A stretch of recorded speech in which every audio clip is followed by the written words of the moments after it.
There we go. Should be live. Hey, Sweet. we are live. Sweet. So as I was saying, probably haven't heard any episodes of it.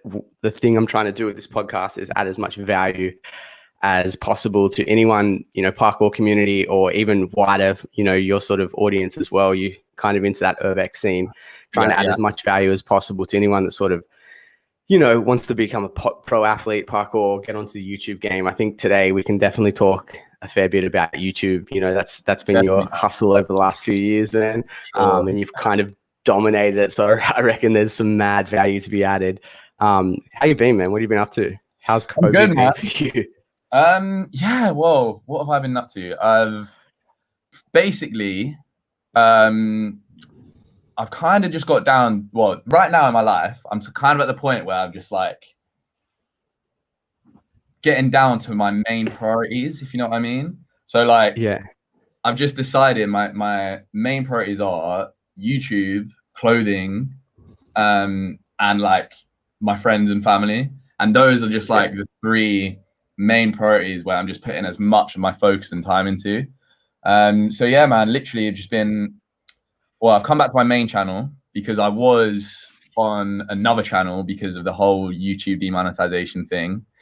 And so, yeah, I've just been focusing on content, really, just like focus on the content, focus on clothing, on building my clothing line Ascend.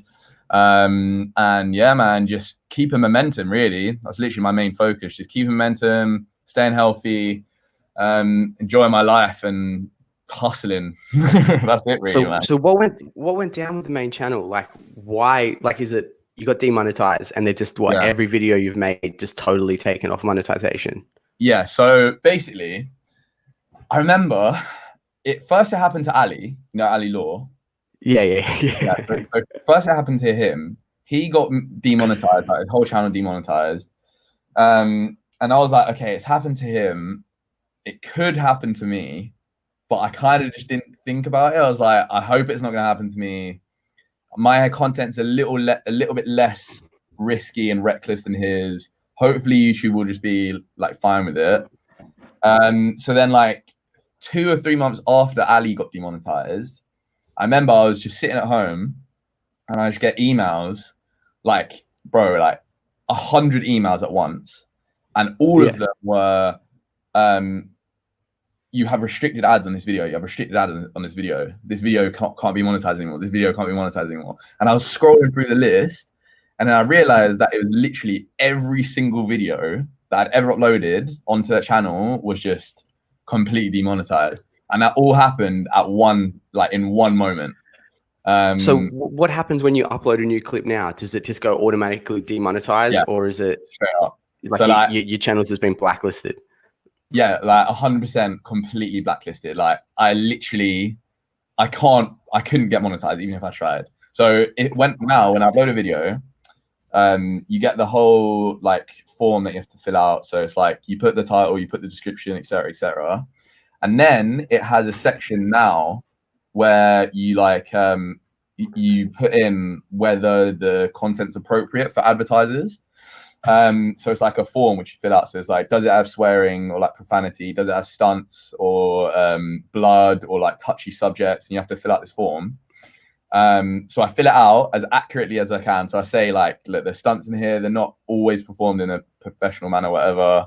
I put in swearing and then it says it could be suitable for ads. And as soon as I click publish, just nothing.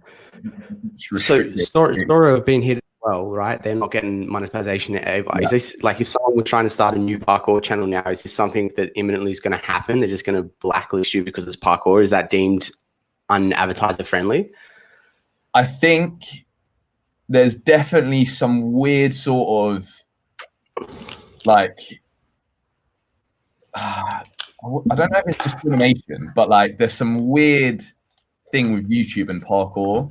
I think they essentially, I know what it is from a business perspective, because parkour has been so related to these videos of kids breaking into shit, fighting with security, avoiding the police, running from the police, all that kind of stuff. Because the like parkour has been so mixed with that, people who don't train, like these high ups in YouTube, they just see it as crime.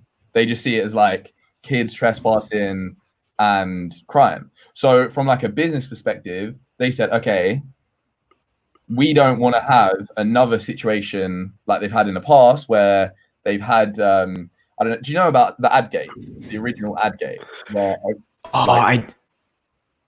yeah, I mean, was that part of the sort of ad apocalypse that was going around? So the ad apocalypse, that was like the original, the first time where AdSense had a whole major controversy, and that was because PewDiePie, he made a video that had like racism involved, something to do with some anti-Semitic. Yeah. And that led to like thousands of advertisers pulling out from YouTube.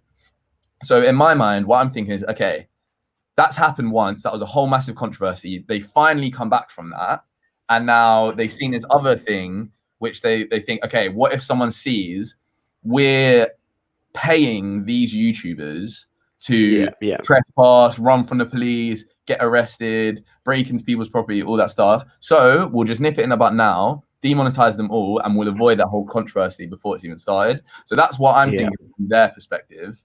And where the money leads, the creators bleed, man. It's mad, bro. It's YouTube, right? As soon as I mean, it's a business model, right? That's why like the suggested feed is such a competitive place now, right? It's because anyone that I mean, this is one of the ways to build a YouTube channel is feed it consistently, right? Because they can, what YouTube takes like 50% AdSense. It's straight up 50, like they take their 50% cut. And if they're pushing people's videos, they want to be sure that people are going to be creating regularly. But there was definitely like, this ad apocalypse that happened. You could see the shift in the day where the companies, the corporates who were investing money into all the brands that were investing money took control. And that's where all this kind of the censoring, YouTube, I can remember it almost the day where the face of YouTube changed, man. And you were probably creating during that period, right? Yeah. I remember the whole apocalypse. I remember it all happening. I remember all of the creators were suffering because basically like all the advertisers just pulled out of YouTube. And with YouTube's business model, it doesn't work if they don't have people advertising on the platform, because creators don't get paid.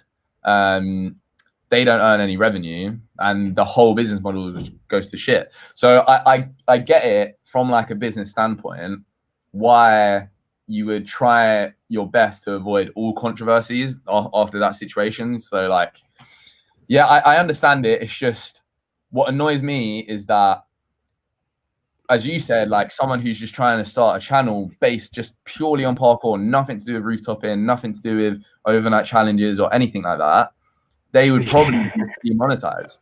And it's just how it is, man. Like Jimmy the Giant, I was speaking to him. Shout outs every episode. I think he's had a shout out in the last 5 episodes. Greatest content, man. He's gonna kill it.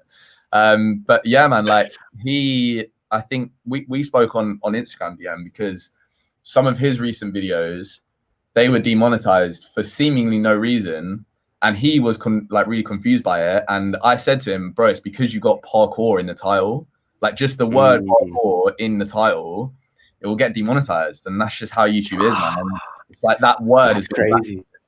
It's crazy. That's crazy. All right, let's swing it all the way back to the start, because like I followed your stuff for a long time. We've been friends for a while, but I can't sort of follow your timeline. Like you just popped up on my radar through hanging out with the London scene. Like, and if someone was sort of like, give us your journey. Like, what did you start? Were you Urbex? I mean, you're a parkour guy. This is one of the things I love about you so much. Is like through the growth you've had, you've always represented parkour as just as much part of Urbex. So as you've grown, parkour's grown with it, especially in England. And all it took was to hang out with you for a couple of days and see like the respect that you got around town, and then like to have a parkour associated to that. It's fucking awesome. Thanks, but what was the first content that started to bite for you? Where did you start to realize that YouTube could be a thing? Like, take us on your journey, man. So to go back to the very start, originally, like really, really young, when I was like 10, I did gymnastics. No, even younger than that. I was a gymnast from like really young, and my parents wanted me to be like in the Olympics, like fully go for 2012 in London. So they were like pushing me to do gymnastics loads. I was in like an elite squad, and then eventually it just got to the point I was doing it like 6 days a week, and I just like I got to the end of caring about it. I just hated kind of being told what to do all the time and like being stuck in this box of like gymnastics is you can't go outside the box in any way. It's pointed toes, stay on track. Like you have to do exactly what they say. So got to the point I was like, no, fuck this, don't do it anymore. And then it was near my 10th birthday.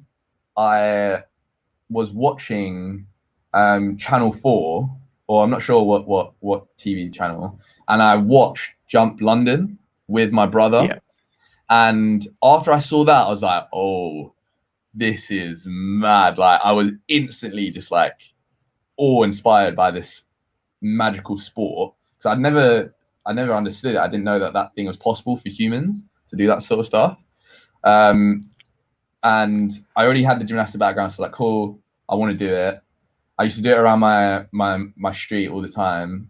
But then I went to London with my dad, and we saw loads of free runners on, Festival Pier where the sand is. Yeah. So I saw these free runners, like, Dad, those are free runners. Those are the guys I saw in the documentary. And because I could already do gymnastics, I was like 10 years old. I went down and I banged a front flip, like straight up. And then all these free runners were like, oh, you did a front flip. Like, that's sick. And then that was how I first got into free running. And yeah, so that was literally my introduction to free running. Started coming to London all the time, blah, blah, blah. Rest is pretty much history. And then when I was about 15, I started, well, obviously when you're a free runner, everyone's filming stuff. You're always around people using cameras and photography and all that kind of stuff. So I kind of just used to play around with all my friends' cameras. And that was when I was like, okay, this is sick. Like, I really enjoy photography, filming, all that stuff. And then started making my own videos, as most free runners do, just like filming your own stuff. Saved up all my Christmas money to get my first DSLR. I got like like the 550D, the Canon 550D. Yeah. I had one, man. Yeah, with the 8mm, the 8mm fisheye and the 50mm. That's what I had. Yeah, I bought that setup, and then that was when I really started thinking, okay, I really enjoy photography. Like, photography is sick. I just really enjoy capturing scenes, but I just like, obviously I didn't have the money to like go to viewpoints and stuff to take photos. So I was like, fuck it, I'm just gonna explore and try and get to places like for free. So then me and my friend just started like breaking into construction sites and just climbing up them, basically avoiding security and all that kind of stuff. Started improving my photography game as much as I could, like every single night out in London, exploring the city, trying to find new locations, new spots, getting as many photos as I could. And at that point, I was actually trying to only get big on Instagram. Like, that was my main focus. Okay, I'm going to get as many followers as I can on Instagram, grow my photography portfolio, and just become like a sick photographer. Yeah. And then that was when I got a job as a videographer for like this printing company. I was like an in-house videographer in an office. It was like corporate shitty videos, but it gave me the opportunity to learn video. And that was like probably the best thing I ever did, because I worked that job for 6 months. I learned how to edit. I learned how to film properly. And then eventually I quit that. And I was like, okay, at this point, I'm doing as much as I can on Instagram. I think I had like 10K followers on Instagram. I was like, okay, if I really want to propel myself to where I want to be, I need to build a connection with my audience and my fan base. And that was when I was like, okay, I'm going to make a vlog, see how it feels. If I enjoy it, I'll do another one. And I was so scared to like like speaking to a camera when you've never spoke to a camera, it's such a weird, like cringy feeling. Yeah. Like, Especially when you're in the middle of the street by yourself. yeah, trust me. But yeah, I was like, fuck it, I'll do it. I'll see how it feels. If I enjoy it, I'll keep going. So I did my first vlog, put it up, and all of my friends were like, yo, this is so well made. Like, it's really good, really enjoyable content. I was like, okay, interesting. That's kind of cool. So I was like, you know what? I'm just going to keep making them, keep banging them. And then, yeah, I was pretty much doing vlogs for like about a year. And I was getting about 5K views on my, like maximum like 5 to 10K views on my videos. And then I was like, okay, I need to like up it a bit, just up the levels, see what I can do. And one day, me, my friend Dibs, and my friend Lamar were in Stratford. I was vlogging. I was already filming a video. Stratford's a place where I live in London, where they have they've got well, at that time it was the new West Ham stadium, the West Ham Football Club, which was the old Olympic Stadium. So they bought the old Olympic Stadium to make their main football club home. We were just chilling around the area, and we were like, do you know what? Should we try and get in? Like, just give it a go, see if it's possible. Was James Kingston doing any Urbex stuff here yet? Yeah, yeah. James was at this point. James was quite big, I think. Were you aware of Urbex? Was this just sort of an intuitive like?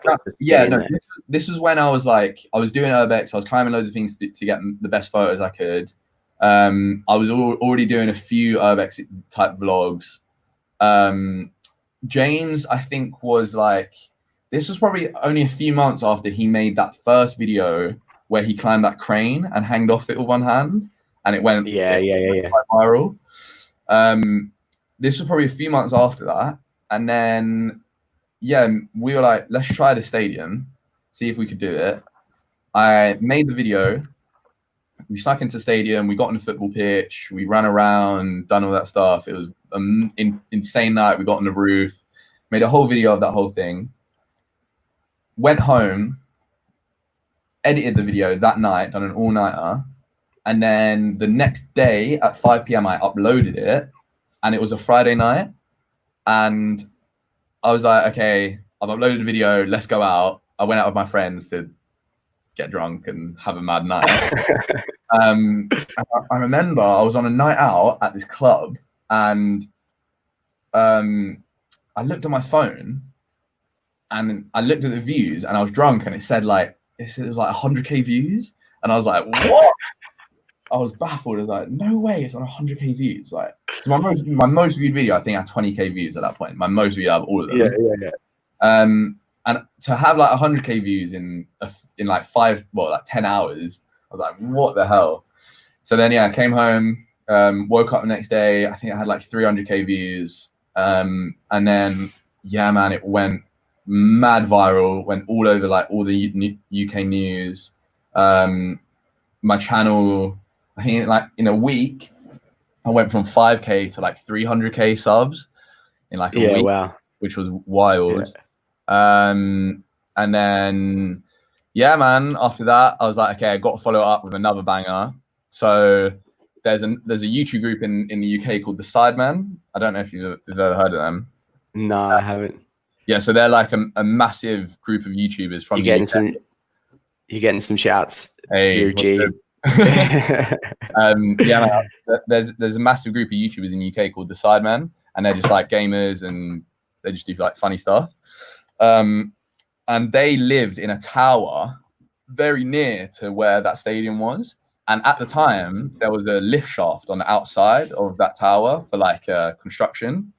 And I was like, I made a video. In that video that went viral, I said, if this video gets 500 likes, I'll climb this tower.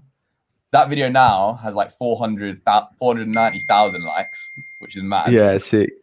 And straight after, a few days later, I went to that building, climbed the building, done that video. That video then banged and got like, I think it's on like 5 million views now.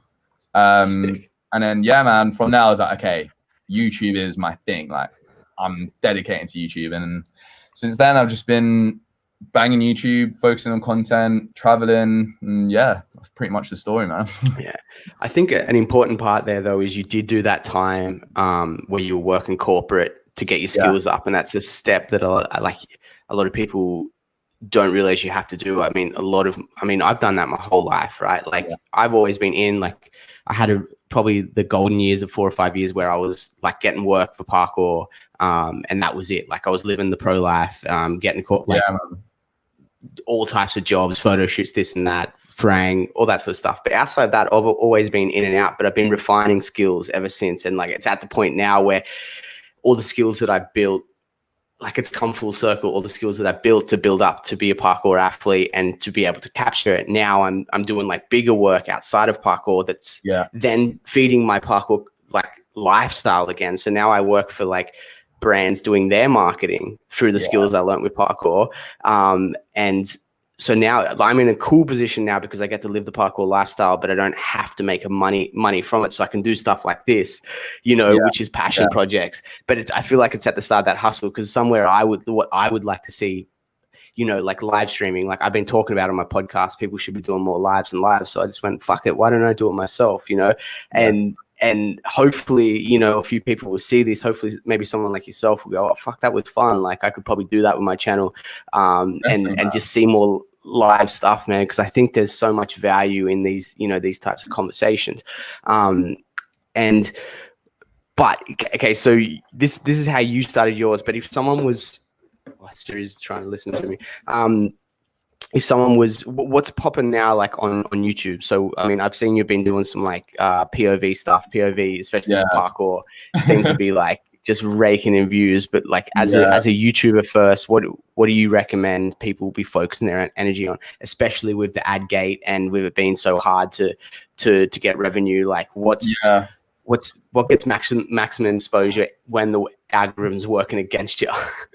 I think for me, from what I've realized with everything on YouTube, I've been watching YouTube since I was like 9, and now I'm an actual YouTuber. Yeah. The one bit of advice I would give anyone is to just, it sounds so cliche, but just do what you genuinely enjoy doing, no matter what it is. On YouTube is very niche orientated, I've noticed. So if you got a certain niche and you dedicate your entire channel to that one thing, but doing it incredibly, and you enjoy yourself whilst you're doing it, and people see that builds a connection. So, bro, I've seen channels on YouTube. There's a channel of a guy which is literally based on him mowing his lawn, like just cutting his and he's so dedicated. And there's another one of a guy who has ant farms. There's a guy who literally just does ant farms. That's his whole channel. He makes it like a whole drama series about his ants and what they're doing, and his army of ants are battling this army of ants. And it's like, if you just document the thing that you enjoy and take people on a journey, an emotional journey. So it could be anything. Like with parkour, a great strategy that I have for coming up with ideas is, okay, and good content in general, is you give yourself an objective. So it could be anything. Like I did a video, ultimate parkour floor is lava in central London. So the idea, there was the one objective, get from one point to another point, don't touch the floor, and you document that whole process. And then what you end up doing is you document a whole journey. So you're documenting the emotional up and downs, the things that, like the troubles that people face, the obstacles. And if you do that, you just end up creating content. And that's pretty much how a lot of TV shows are structured as well. They give people an objective, and they just document that process, and it ends up taking these people on a journey through whatever they're trying to do and whatever they're trying to achieve. So yeah, man, I think going back to your question, what should people be doing? I honestly think just do what you enjoy, man. Make sure you're as authentic as you can be to yourself, no matter what it is that you're doing. If it's parkour, if it's ants, if it's anything, just make sure you're enjoying yourself and staying authentic, and the audience will see that, and you'll eventually build a fan base and you'll build that connection with your audience, which will help you blow. And yeah. I mean, that this be genuine seems to be a thing that I keep, keeps coming back. It's every interview that I've done so far. That's been the most consistent thing, is like, stay true. Because people have a shit detector these days as well. So it's very easy for people to know when someone's doing something just for the e-fame, or just because they like, there are so many people who just want to be YouTubers these days, right? And it's like, like, maybe you could make a channel about you sitting and watching YouTube. That might work. I've seen stuff like that. Bro, reaction channels out there. There's big reaction channels. Yes, yeah. I mean, a perfect example of what you're saying is a lot of people hate him, but Logan Paul. I don't know if you watch his videos. I'm a fan. Bro, I watch every video he makes now. I love his content now, because you can see that the old Logan Paul, before his whole controversy and everything that happened, he was trying so hard. You could feel it, that he was just trying so hard to be quirky and different, and it just ended up becoming cringy. But it works for younger audiences, because they can't really see it. But for older audiences, we're adults. We can tell that you're not being true to yourself. You're not being yourself. Now he's just in his house, being himself, being true to himself. And everyone respects it, because it's like, you're not trying to force this false idea or this false character of yourself onto people. You're just being yourself. So it's the same. Like, you're best at being yourself. Like, you are. No one can be yourself like you. Do you know what I mean? It's that cliche. Yeah, for sure. So man, people see that, especially nowadays. As you said, like, people's shit detectors are people aren't stupid. Like, yeah, they're getting to realize on the internet. So we've obviously AdSense been just totally taken off you altogether, and there would have been some revenue coming in from that. You've shifted your business model, obviously, and you've created this Ascent London, which you've made some dope stuff, man. I really, really like it. I love the video that you put out with it as well. So if we get into a little bit of the nitty gritty there, like starting from the start, because I've done the clothing stuff before. It's a bit of a hustle. Where did that idea come from? Are you doing all the design? It looks like you're doing all the design stuff yourself as well. Where are you sourcing? Like, are you making locally? You got local factories? Like, give us a rundown on all of that. So yeah, basically, I've wanted to do Ascend for probably like 3 years now. I first had the idea a few years ago, before the whole demonetization stuff. I was like, okay, I'd always done merch, like NightScape merch, but I really want to do something that's like, I want to separate it from merch and make it an actual brand and like its own thing. So that was when I was like, okay, I want to own a clothing line. I love making clothes. I really enjoy designing clothes.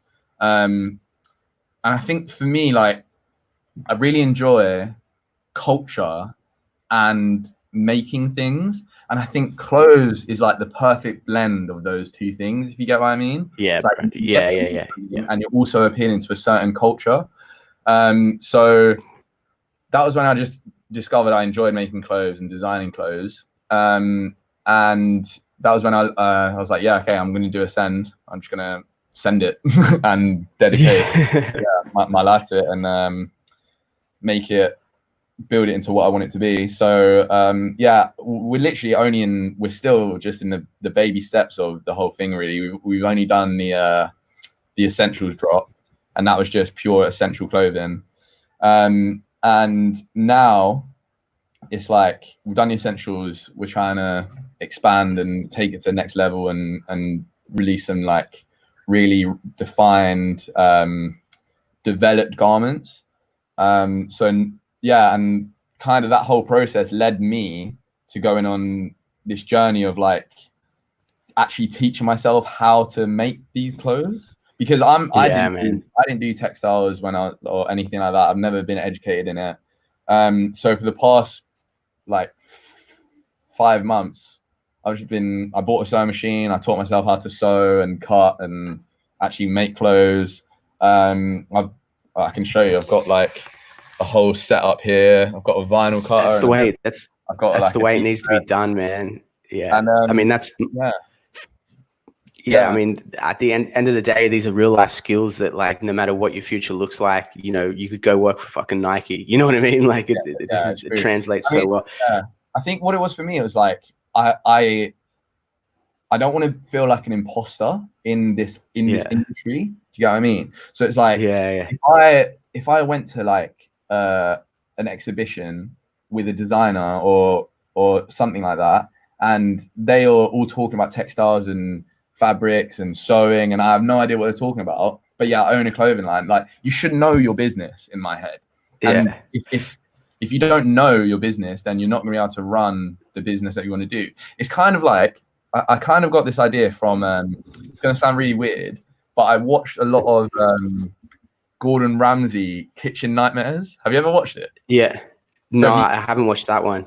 So basically what he does is he goes to restaurants that are failing and fixes them up and makes them successful again. And I got addicted to watching these episodes. Yeah, I watched I pretty much watched all of them.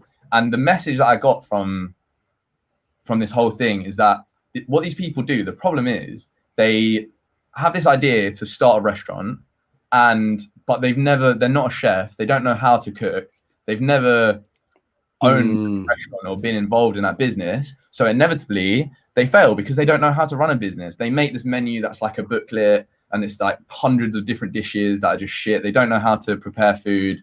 So I kind of related that same concept to clothing. If I start a clothing line and I don't know how to make a t-shirt, then I'm going to fail, surely. So for sure. I teach myself how to do it and know my business, man. And yeah, that's basically what I'm doing now. Now I've just got this set up and playing around with designs, just trying to think outside the box and do different stuff. And yeah, you've got a couple of questions there. We need a hoodie with the main logo being reflective. That's one.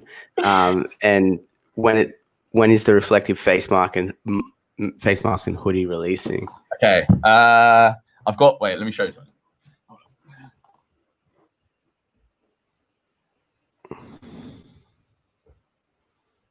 I literally made this last night, but this is a hoodie with the reflective logo. Very basic. There you go. But yeah, Jay, you've got it. I've been teasing some stuff on my channels, on my Insta. I'm literally in the process of getting everything ready to be manufactured. Obviously, because of COVID, it's really hard to get clothing made right now and shipped. So for these ones that I'm doing, the reflective stuff, I'm literally doing it all by myself, and like I'm getting together. So what comes to mind with the story you just told is this thing that, like, it's an interesting time for us because we're part of the culture as it's growing, right? But if you think back at like skate culture or any of these street cultures that have built, they were built off the back of this, right? The passion, the people that were doing this. And we only ever hear about these people at the end of their journey, and you only hear about their achievements. You only really ever hear about someone, like when a news report reports someone, they don't list off everything they've ever done. They list off the biggest 3 or 4 things they've ever achieved. And that's what they become renowned for, is those big 3, 4 biggest achievements. But if you don't have this mindset of exploration and creative exploration and trying to learn, then, as you said, like, this is, especially in this content generation that we live in, this sharing your journey, creating this journey, this becomes your story. This becomes what people know you for. Plus, you're obviously developing your skill set while doing it. But it was the same. It was the same with Farang as well.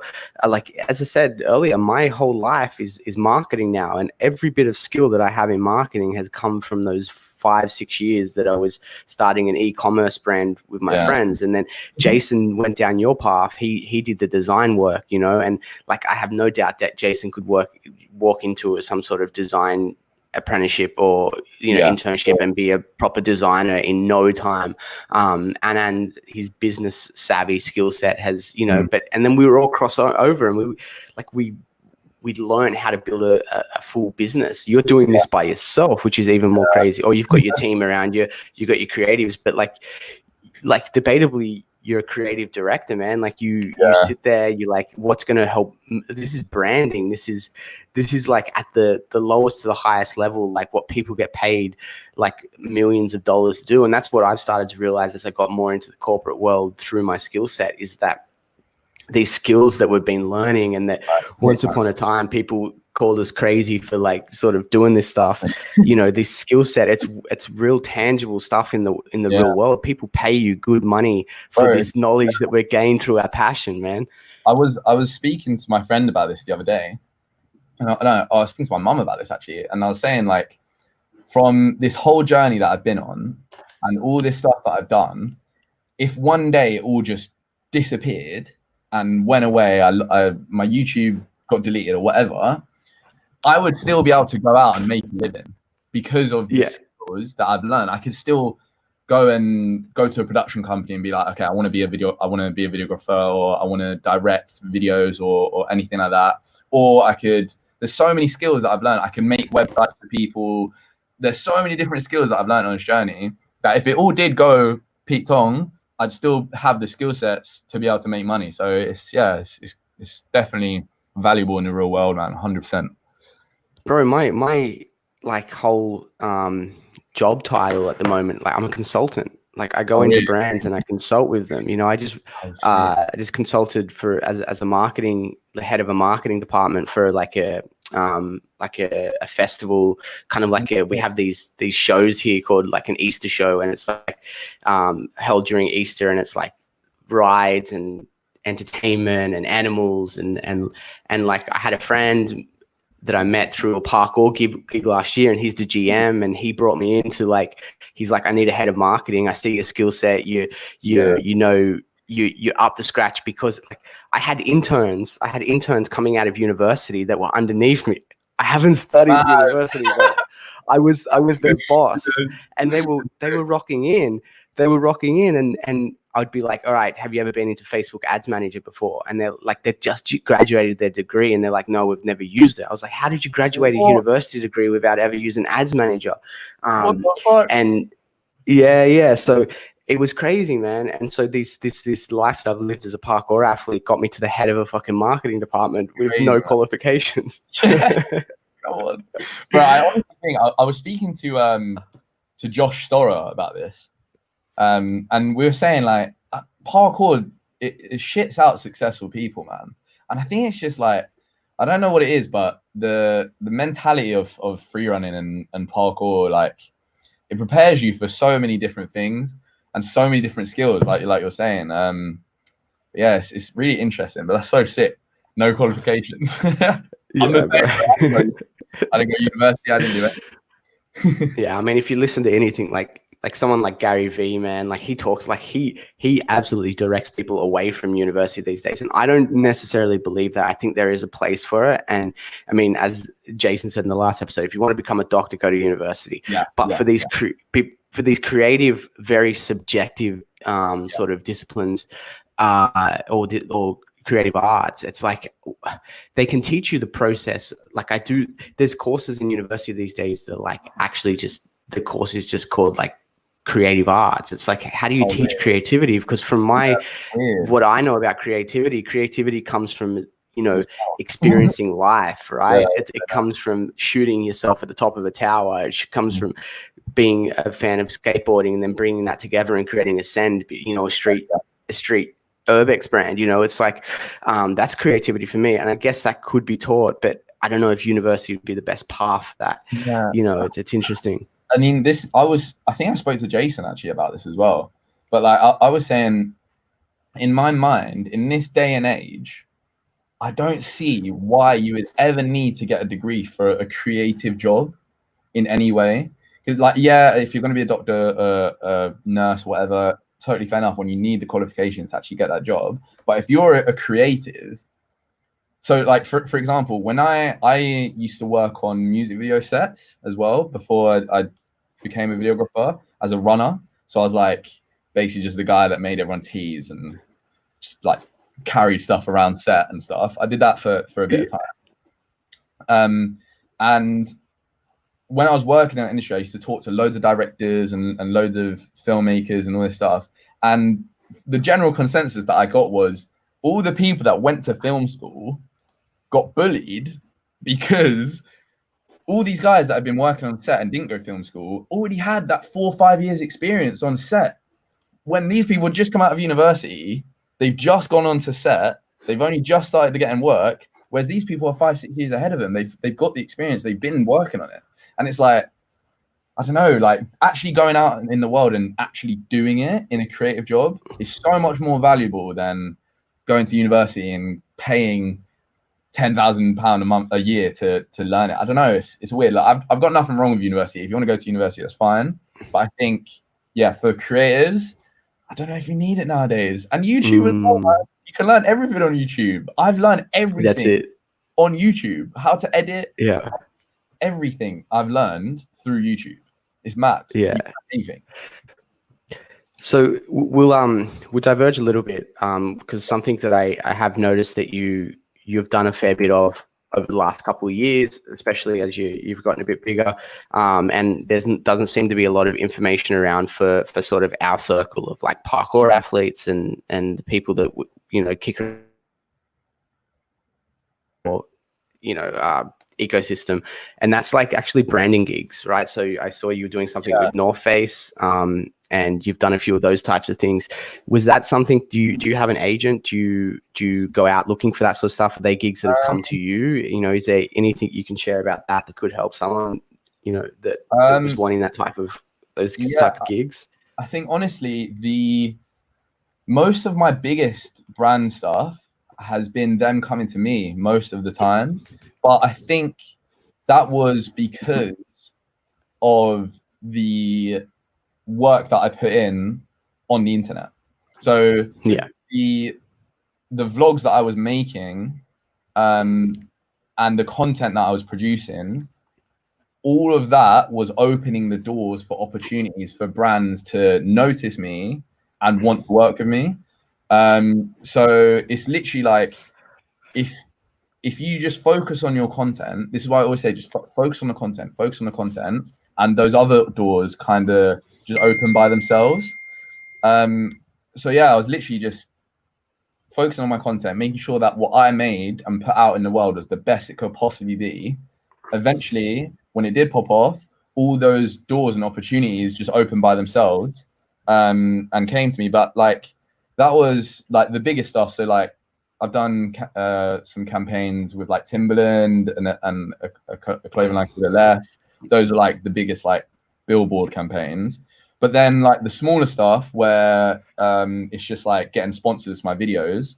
Usually, sometimes it will be someone will come to me like someone who works with what they call a PR company. I've got a lot of like contacts with PR people who just say, look, we've got this campaign. They want to work with influencers. Do you want to put your name forward? This is the deliverables. This is the fee. I'm like, yeah, put my name forward. And sometimes it comes back, sometimes it doesn't. But a lot recently, I've actually been going to the PR people and saying, look, I've got this video. I've got this idea. This is my pitch. I send them a pitch. Like I make a whole a keynote of exactly what I want to make, like the whole idea, the whole concept. You did this with the ship one, yeah? The ship one was actually okay. So it's funny you say the ship one. So in the original video that went viral, that stadium video, I was originally vlogging shooting these boots called Palladium boots. Yeah, I've seen that one. Yeah. And then a few years went by, we didn't speak for 8 years. They came back and said, look, we want to make a film. Do you want to make something? I said, yeah, I'm down. And then they said, okay, put a pitch together, send it over, and maybe we'll do something. So I put a pitch together originally. I haven't said that. Originally, the idea was to go to these abandoned Russian spaceships in Kazakhstan. That was like the original idea that I sent to them. But they were like, it's a bit too risky. It's a bit mad for like the first one. And I was asking for quite a big budget because it would have been, I was going to make like a full-on documentary. So they're like, okay, let's just do one first, test the waters, see how it feels, try something a bit smaller. So that was when I said the ship. And then, yeah, we just did that. But that went back to me. But again, the only reason that relationship ever happened in the first place was because of the content that I made originally, because it opened that door for a brand to me and say, do you want to work with us? And I see it happening with Jimmy the Giant. He's now getting hit up by loads of different brands and companies. I think he got hit up by Skillshare recently and all that kind of stuff. So as I said, as long as you're focusing on content, all those brand opportunities and stuff usually just come organically. Now, the 3-4 years working with loads of different brands and stuff, I've got this network of people where if I have an idea or something that I think, okay, this could use a sponsor, I'll make a pitch, send out different people, and a lot of the times I get a response and they're down to work with me. But yeah, man, I think it's like it's a mixture of focusing on your content, make sure the best you can make it, and building your network. And network is so important, man. Network is literally the most. I really underestimated how important your network is before getting into this, because your network, like a lot of people say, your network is your net worth, essentially. Because you have the opportunities to make money, 100%. Seems to be a bit of an echo coming through. Oh no, it's just what you're talking. Okay, cool. What comes to mind for me when you were talking about, you know, putting your content out there and it being seen, it's like, if you do the math, man, like especially with the number, you just never know who's watching your videos, right? Like this is the thing. Yeah. If you're getting 5 million people viewing a video, right? It's like, have you ever seen 5 million people in one place? Because it's not possible. It's a lot of people, right? And look at once again, like look at the Story situation with Michael Bay and the movie they just did. Like I'm pretty sure that came through like a YouTube video, like sharing around, or if you look at Dom, like Chris Hemsworth follows him on Instagram. It's like Chris Hemsworth's like casually seeing his stuff on a daily basis. All it's going to take is for Dom to just keep doing what he's doing. And then one day, like, hey, we need a parkour guy for the next Thor film. Like, oh, I've got this guy that I follow, that's like, but if you're not putting it out there, if you're not putting this content out there there can be intention. You can intend to grow. You can intend that you want to, you want to do this sort of stuff one day, but you can't be too attached to that as an outcome. You need to be, going back, it comes full circle again, doing it from a genuine place because you want to set the intention of this is what I would like, and then just do it, the grind, which brings me to one more question. Oh, sorry, you go. Yeah, like kind of just extending from what you said, for me, it was more of like not a chase, but a manifestation of this is where I want to be. I want to be working with brands. I want to be at this place. I'll focus on what I love now. And when you like have that idea of what you want in your head, if you're manifesting it, then it's like the decisions that you end up making just all like lead to that place anyway. So it's like, it just ends up happening like just organically, and especially if you're staying true to yourselves. Yeah. I mean, people get caught up in the woo-woo when people use the word manifestation, and I think it's a very objective thing. I don't think it has to necessarily be the universe is working for you. That may be the case, and I like to go off and think about that every now and then, but I'm not attached to that either. But I think visualization and manifestation is a very practical thing, because you start to hold that posture in the world, right? You start to move in ways that allow you, you find yourself in the right place at the right time. And that's not a coincidence, right? Yeah. So manifestation. Well, as I was saying, I think a lot of people think of that word like manifestation as like a weird spiritual thing. It's like, oh, you manifest into your world and it will come. But it's like, if you really think about what manifestation is, it's like all you're doing is putting yourself in a mindset where you try and attract things that you want to happen for yourself. So it's like you just end up making the decisions and the choices that will lead you on that path naturally. So it's a cool thing, man. But yeah. I think the last thing we'll cover, it's a pretty practical thing. I mean, you're still doing all your own editing yourself, or most of it, yeah? Most of it, the big projects, yeah, all the vlogs, the big projects like the ship video, that was all done by myself. Yeah, sick. And like smaller videos where it's like no mad editing, like my recent videos where I've been doing like reacting to my older videos. For those where it's literally just like cut, just cutting down footage. I've got some help with Emma who's done those for me. But all like the big projects and the vlogs, that's all done by myself, man. Still Sick, man. And like, you know, is that part of the process you just enjoy doing? Like you just as hyped with it? What keeps you motivated for that stuff? Because I know that can be a bit of a hustle for people.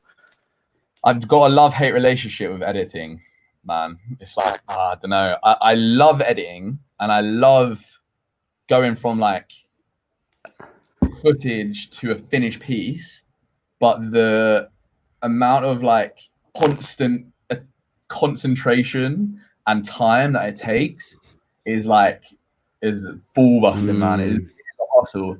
But then like, I don't know, I'm very like ADHD, well, so it does take a lot for me to just say, okay, I'm gonna sit here for 10 hours and edit an entire piece without stopping. It takes a lot for me to do it because I'm so like, I want to be outside doing more of the stuff that I'm filming.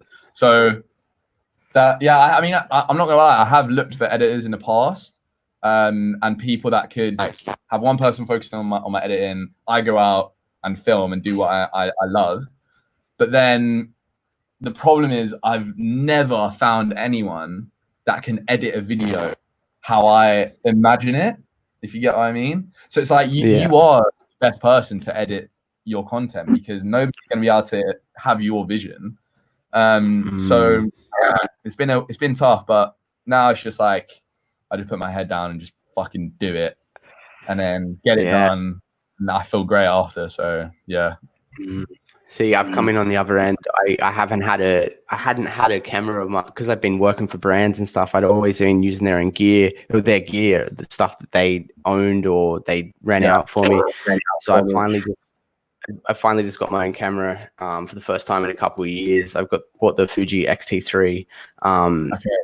And yeah. So bought some nice lenses. I've actually got to set up for this. I've got a 10 to 22, I think, and a 18 to 55. And I've been putting out a few projects recently, and that editing process for me, man, I missed it so much. It's the first time that I haven't, you know, I can go 6 hours without checking my phone is while I'm editing at the moment, man. Getting fully into that flow state. So I'm loving it, man. Okay, I'm just gonna my speakers are doing a madness. I'm just gonna close my laptop for like 2 seconds. Sorry. All right, cool. Yo. Can you hear me? Yeah. Oh, sorry, my speakers do some weird thing, but it's all good now. But yeah, what were you saying about like flow state? Yeah, just like I just missed it so much, bro. Like just the editing, yeah. This is why I say like I have a love-hate relationship with it, because I do love it. And whenever I haven't edited a video for so long, it feels good to come back and be like, yeah, I'm doing it. But then I think when it's like consistently doing it every few days or every week, I'm just like, oh, it's so much concentration. Because like when you're editing, you can't listen to music, you can't be doing anything else. Like if I'm editing photos, I can have lo-fi or something in my ears and I'm just chilling and editing. With music, with video editing, all your senses are being used. It's like your emotions are there, your sound is there, your eyes are there. It's all of your like senses being used constantly for what, 12 hours. And bro, when I was like really banging YouTube like a few years ago, there was a point where I was doing like 2 videos a week, and each of those videos would take me like 10 hours to edit each. So it would get to the point where like I do that whole 10-hour edit session just in one, and I'd like stand up from my desk, and physically I wouldn't be tired, like my body wouldn't be tired, but mentally I was like exhausted, and it's a weird feeling, like it's hard to explain. But well, I'm about to do a challenge in June, starting tomorrow, man. Because I've just got this new camera and I don't feel super comfortable. And you know the feeling of having a camera in your hand and just like knowing it like the back of your hand, right? Like, I don't feel like that at the moment. So the task that I'm setting for June is 30 videos in 30 days. I'm going to go one a day, bro. Yeah. They don't, there's no restrictions. Like, it's like, it could be a fucking 2-minute edit or a 1-minute edit, just creative. But I just want to sharpen the tools, just fucking pump. Yeah. But yeah, bro. So I'll speak to you on the other side of that, and we'll see how that goes. Good luck, man. Good luck. I mean, I've always wanted to do something like that. Like, I've always wanted to do like a week of NightScape or something like that. But because there's so much work that goes into each of my videos, I don't know, like for me, I'm such a perfectionist that like I can't upload something to my channel that I don't think is worthy. Like I need it to be sick. Like I need people to watch and be like, wow. So I don't know. Yeah. That'll be the long term for me. But because at the moment it's just about getting the foot back in the game, and I don't even know what I want to create right now. Like I know I want to be doing this live stuff, but outside of that, like I don't have a clear definition of what direction I want to create. So like, a bit of advice. Like for me, there's often times where I need to film a video. I don't know what I want to do, but then I'm just like, okay, I'll go out into the world. I'll leave my house with my camera, and bro, like 99% of the time, if I just leave my house with my camera, the universe like produces content for me in some way. It's weird, man. If like you just want, if you want to get it, and you just go out there, then usually you get something. So yeah, man, I'd say just go out with your camera, enjoy yourself, and you'll get content, man. 100%. So last two things I want to talk about. My brothers are like fully.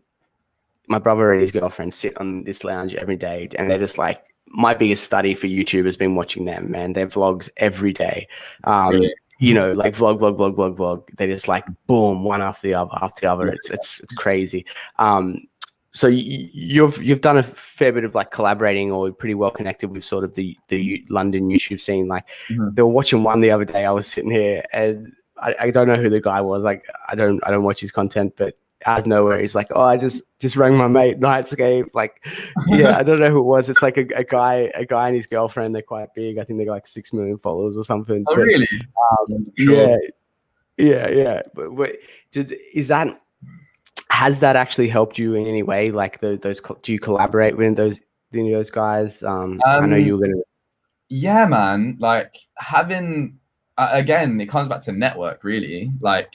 Yeah, having those connections, being involved in the community is very important, especially on the internet, because you will help each other, man. And honestly, I often think that I haven't been as involved as I should be with the London YouTube community, just because, like, I don't know, like it's I have a lot of friends in the London community on YouTube, but you can do so much, man. If you're like consistently collaborating with these people, then you'll put yourself on like a pedestal for like cementing yourself in the scene, if you get what I mean. This is funny. Each episode I've done with an interview, something like this come up. Like that's your challenge, man. Moving forward, go and collaborate a bit more.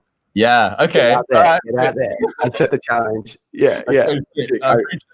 This keeps happening towards the end of the episodes. It's like someone say like, I should be doing this, but I'm not. Go do it, man. Fucking get network. Okay, cool. I accept your challenge, Shaun. I accept it. Yeah, sick. And yeah, what is the future for you, man? Like, what do you Ascend is what you're working on mainly, and just gonna keep pumping out, or have you got anything? Yeah, it goes back to the start. My priorities are set straight. All I'm focused on is clothing, YouTube, making films, and just enjoy myself, man. Staying happy, staying active. Keeping my relationships, my friends and family strong. And yeah, that's it, man. That's what I'm focused on right now. So, yeah. Sweet, man. Look at that. We're gonna roll it almost exactly an hour. Perfect. Yeah, I'm gonna try and hit it, man. Thank you so much. Bro, thank you for having really me. appreciate your time, man. It was a great chat, and we'll definitely do it again. We've got 10 seconds. Last words. There's a few people. 4, 3. I love you all. Thank you for having me, Shaun. Okay, yeah. Peace. 2, 1, and we've done it. Boom. Oh.